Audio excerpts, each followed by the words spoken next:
Okay, I'm going to show y'all how I make my kombucha. It's very easy. I had some fails in the beginning, and it was because I was not keeping the temperature warm enough on the kombucha. So now I usually just, this is what I keep my kombucha in, and I leave it on top of my refrigerator this time of year, and it stays warm enough. So kombucha is just basically fermented tea. So this is ready to have some.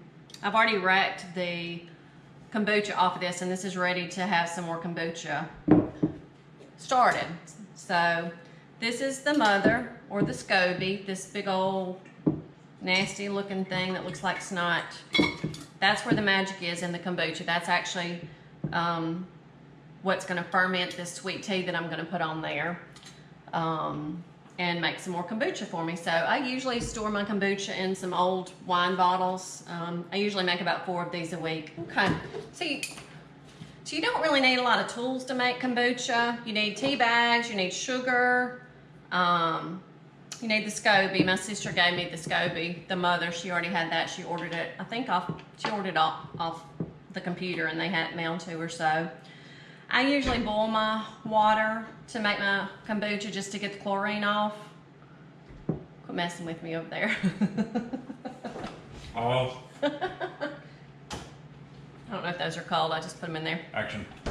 But anyway, so it doesn't take a whole lot to make kombucha. They make nice little containers that have a little spigot on the bottom of them, that when the kombucha finishes brewing, the mother and the SCOBY will be floating up top, and you can just turn the spigot on and bottle it up into your secondary fermentation bottles. But this little thing works really well. We have it to use in one of our little water canisters to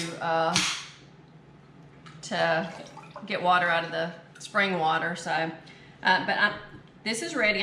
This water's been boiled. It is cooled down to room temperature. So I'm just gonna start filling it up. I really like to use spring water to make my kombucha because it doesn't have any chlorine. We just haven't been to the spring lately. So to get the chlorine out of my water, I just boil it for about 15 minutes and then let it sit and cool down to room temperature. So I usually do the water in here first before I do my tea. This is just a combination of tea bags that have steeped, and then I get the tea bags off and put them in the compost, and then I add a cup of sugar. So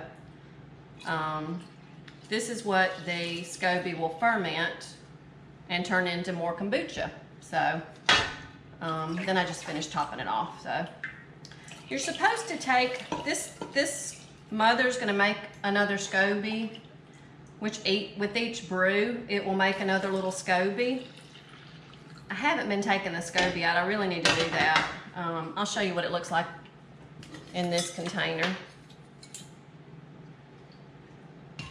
You can see the top right there, and this is, yeah, all right, so that's a SCOBY right there. That was the first one. I guess it was the first one. I don't know if the bottom one is the first one or the top one is the first one. But you can see there's multiple layers right there. And it's not the most appetizing looking thing. Yeah. He doesn't like SCOBY. I mean, he doesn't like kombucha. It's not his favorite. So this is a SCOBY. I mean, I've got a friend that I need to give some a kombucha starter to. So I'll just pull that off. I really need to separate both of those. I'm gonna go ahead and I'm gonna leave just one SCOBY in there. I don't know, I may leave 2 because I just have 2. That's a new brew. So when you're sharing it with a friend, you just get some of your kombucha. Did you hear that fermentation? Did you hear that pop? I don't think that was that bottle. That was the bottle. You got to be careful too, because I've never had bottles pop, but these are some good thick wine bottles. But you can probably have some explosion with your secondary fermentation. You think, baby? You should go over safety first. You need to be wearing goggles. I don't need to be wearing goggles. But just put a little bit of kombucha in there. I'm gonna put that in a jar, and then I'll have that ready to go for a friend that I'm gonna share it with. So let me show you the thing I love about this little handy thing.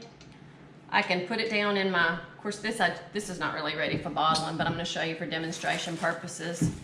I can put this down in here. It's a battery operated pump. and it fills my bottles for me. So that's really cool. It's a rechargeable thing. I'll cover this up. You don't want light to hit the kombucha while it's brewing, and that's good to go. That is gonna make me some more kombucha. I'll take that off. I'll rack that off next weekend and bottle it up. I'll get two large bottles out of that. So now in the winter, if your house doesn't stay warm enough, you'll get mold on this. I've got a little, I don't know if you can see it, it's a little, where is it? It's a little thermometer there. One of those little thermometers that you, I guess those are made to use on an aquarium, I guess. I don't know, to see what temperature your water is in your aquarium. I guess, I don't know. But anyway, where did my rubber band go that was holding that on? Did it get down in the kombucha? Did it go? I don't know where my rubber band went. Maybe it's on my arm.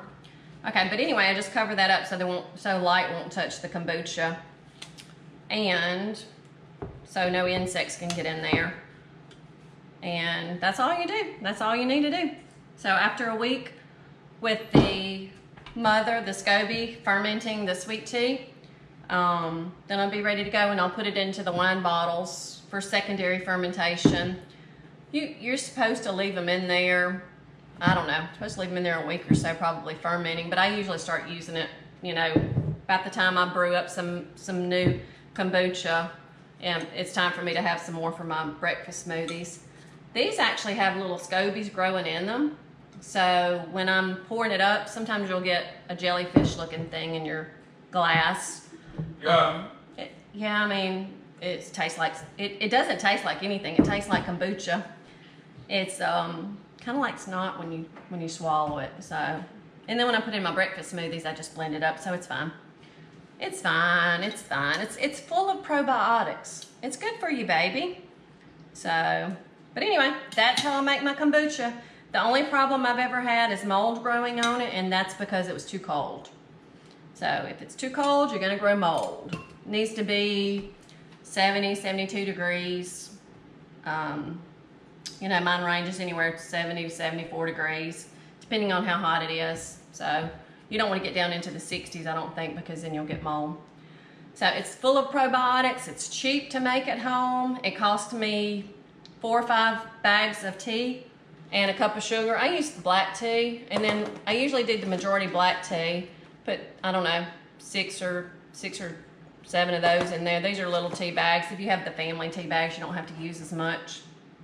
And then I throw another little bag of something different just to give a twist in there, but it's primarily black tea bags. So anyway, try to make you some kombucha, save you a bunch of money from making it at home. You'll have an endless supply. Doesn't take a lot of equipment to make it, and it's wonderful for your gut. It's got a lot of good probiotics in it. So give it a try, see what you can do. Have a good one.